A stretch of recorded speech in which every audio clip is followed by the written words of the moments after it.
ભરૂચમાં તાજિયા જુલુસને અનુલક્ષી વાહન વ્યવહારને ડાયવર્ઝન અપાયું છે। ભરૂચમાં તાજિયા જુલુસ વિવિધ વિસ્તારોમાંથી નીકળી ફાટા તળાવ 4 રસ્તા થઈ કતપુર સ્લોપ ખાતે આવેલ મૌલા અલી બાવાની દરગાહ ખાતે સલામી આપવા જાય છે। ત્યારબાદ તમામ તાજિયા કતપુર બજાર થઈ 4 રસ્તા થઈ ફુરજા ખાતે ઠંડા કરવામાં આવતા હોય આ તાજિયા જુલુસ દરમિયાન ફાટા તળાવ, કતપુર સ્લોપ, કતપુર બજાર, ફુરજા રોડ ખાતે જનમેદની એકત્રિત થઈ હોવાના વાહન વ્યવહારને અસર ન થાય તે માટે વાહનોને ડાયવર્ઝન આપવામાં આવ્યું છે।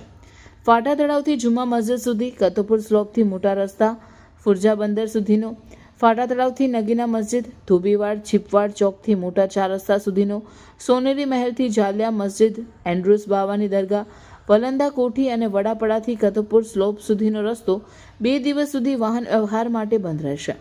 વાહન ચાલકોએ પાંચબતી લલ્લુભાઈ ચકલા, જૂના બજાર, લાલ બજાર થઈ જુમા મસ્જિદ, વસંત મિલનો ઢાળ, મદીના હોટલ, નાના નાગોરીવાડ, લાલવાડી, પીરકાઠી, મિલનો ઢાળ, મદીના હોટલ, નાના નાગોરીવાડી, લાલવાડી, પીરકાઠી, બરકતવાડ થઈ ફુરજા પહોંચવાનું રહેશે। તેવી જ રીતે વસંત મિલની ઢાળ, સૈયદવાડ, નાની ડુંગરી કબ્રસ્તાન અને મુલતાનીવાડ, નાના નાગોરીવાડ, સક્કર તળાવ, ઘાસમંડાઈ થઈ છીપવાડ ચોક, પાંચબતી લલ્લુભાઈ ચકલા, જૂના બજાર, લાલ બજાર થઈ જુમા મસ્જિદવાળા રસ્તાનો ઉપયોગ કરાવશે। તારીખ 6 જૂનના રોજ બપોરના 3 વાગ્યાથી 7મી તારીખે બપોરના 3 વાગ્યા સુધી આ રૂટનો ઉપયોગ કરવાનો રહેશે।